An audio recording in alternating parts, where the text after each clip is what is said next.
नमस्कार दोस्तों, मैं आज की वीडियो में बताऊंगा कि हाइब्रिड एसीएल टेक्निक जो कि हम यूज़ करते हैं उसमें टोटल प्रोसेस क्या होता है, कितना टाइम लगता है रिकवरी के अंदर और ऑपरेशन के पूरे डिटेल के बारे में आपको विस्तार में बताऊंगा।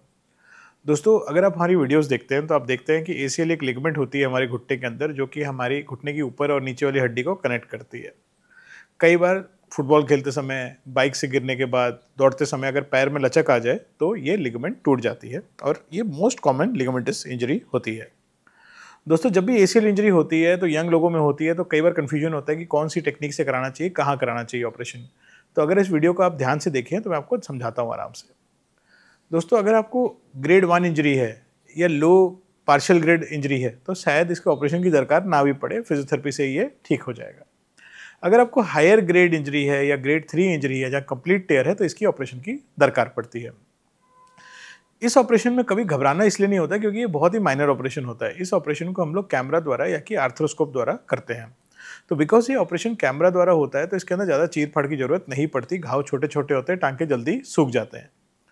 इस ऑपरेशन के अंदर हम पैर के अंदर से एक एक्स्ट्रा लिगामेंट निकालते हैं, इसको पेरोनियस लॉन्गस कहा जाता है। वो पैर से इसलिए निकाली जाती है कि वहाँ से हमेशा एक मोटी लिगामेंट निकलती है। हम चाहते हैं कि आपका एसीएल हमेशा के लिए मोटा रहे, ना कि पतला रहे। अगर पतला एसीएल रहे तो बार बार टूट सकता है, तो हम नहीं चाहते आपकी बार बार ऑपरेशन हो।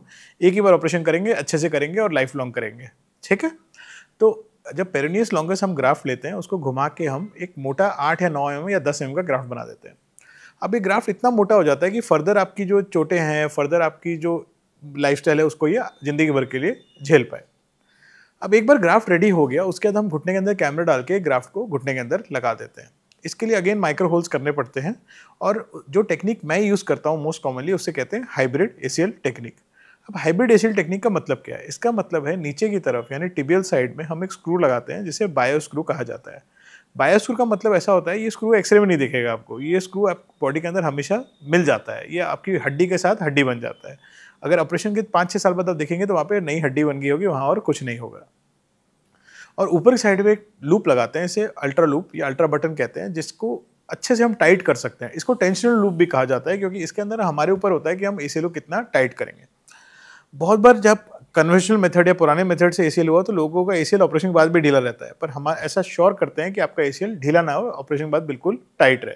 क्योंकि अगर ढीला रह जाए तो उसके अंदर फिर से ऑपरेशन करने की दरकार हो सकती है।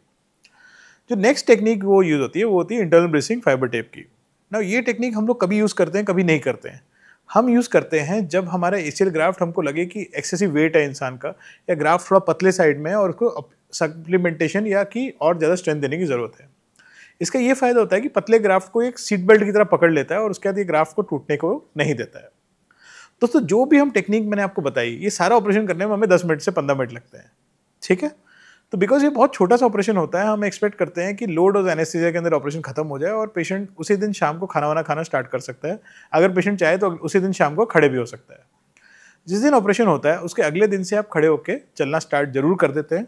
मैं जो ऑपरेशन करता हूँ, अगर आपको और कोई इंजरी नहीं है, मेनिस्कस इंजरी नहीं है और कोई लिगामेंट इंजरी नहीं है, तो हम कोई ब्रेस वगैरह का यूज़ नहीं करते हैं। हम अगले दिन आपको बिना ब्रेस से चला देते हैं। हम इतना कॉन्फिडेंटली बिना ब्रेस से क्यों चला पाते हैं? क्योंकि हम श्योर हैं कि हमारी जो फिक्सेशन है वो इतनी अच्छी है कि वो हिलेगी नहीं जल्दी। आप अगले दिन से पूरा वजन डाल के चल सकते हैं, खुद चल के बाथरूम जा सकते हैं और अगले दिन अपने घर जा सकते हैं गाड़ी में बैठ के।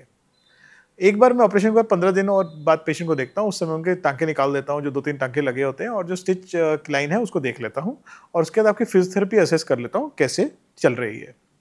दोस्तों, अगर मैंने अपना एसीएल ठीक से कर दिया, आपने अपनी फिजियोथेरेपी अच्छे से कर ली, तो ऑपरेशन के 3 से 4 महीने के अंदर आप वापस से दौड़ना वड़ना थोड़ा हल्का फुल्का स्टार्ट कर सकते हैं और 5 से 6 महीने के बाद पूरा फुल स्पीड दौड़ना और अच्छी अपनी जो गेम है उसमें वापस जा सकते हैं। दोस्तों, एसीएल कोई इमरजेंसी सर्जरी नहीं है कि ऐसा नहीं कि आज गिर गए तो आज ही कराना है। और एसीएल कराने का जो बेस्ट टाइम होता है वो होता है इंजरी से 3 to 6 वीक्स के बीच में, मतलब 3 हफ्ता से 6 हफ्ते के बीच में। उस समय तक आपका जो नी है वो काफ़ी स्लो हो गया होता है, उसका जो स्वेलिंग वेलिंग है वो कम हो गई होती है, तो उस समय हम आराम से ऑपरेशन कर पाते हैं। आपको जैसे मैंने बताया कि ये एसीएल एक बहुत ही सक्सेसफुल टेक्निक से किया जाता है हाइब्रिड वे में, तो इसमें कोई घबराने की जरूरत नहीं है। अगर आपको हायर ग्रेड इंजरी है या ग्रेड 3 इंजरी है, आप प्लीज़ गो फॉरवर्ड करिए, ऑपरेशन करवा लीजिए, आप ठीक हो जाएंगे। अगर आपको एसीएल रिलेटेड कोई क्वेश्चन है तो हमारे और भी बहुत सारे वीडियो एसीएल के ऊपर जो आप देख सकते हैं, और उसके साथ में नीचे कमेंट सेक्शन में आप कमेंट भी करके भी पूछ सकते हैं। नमस्ते।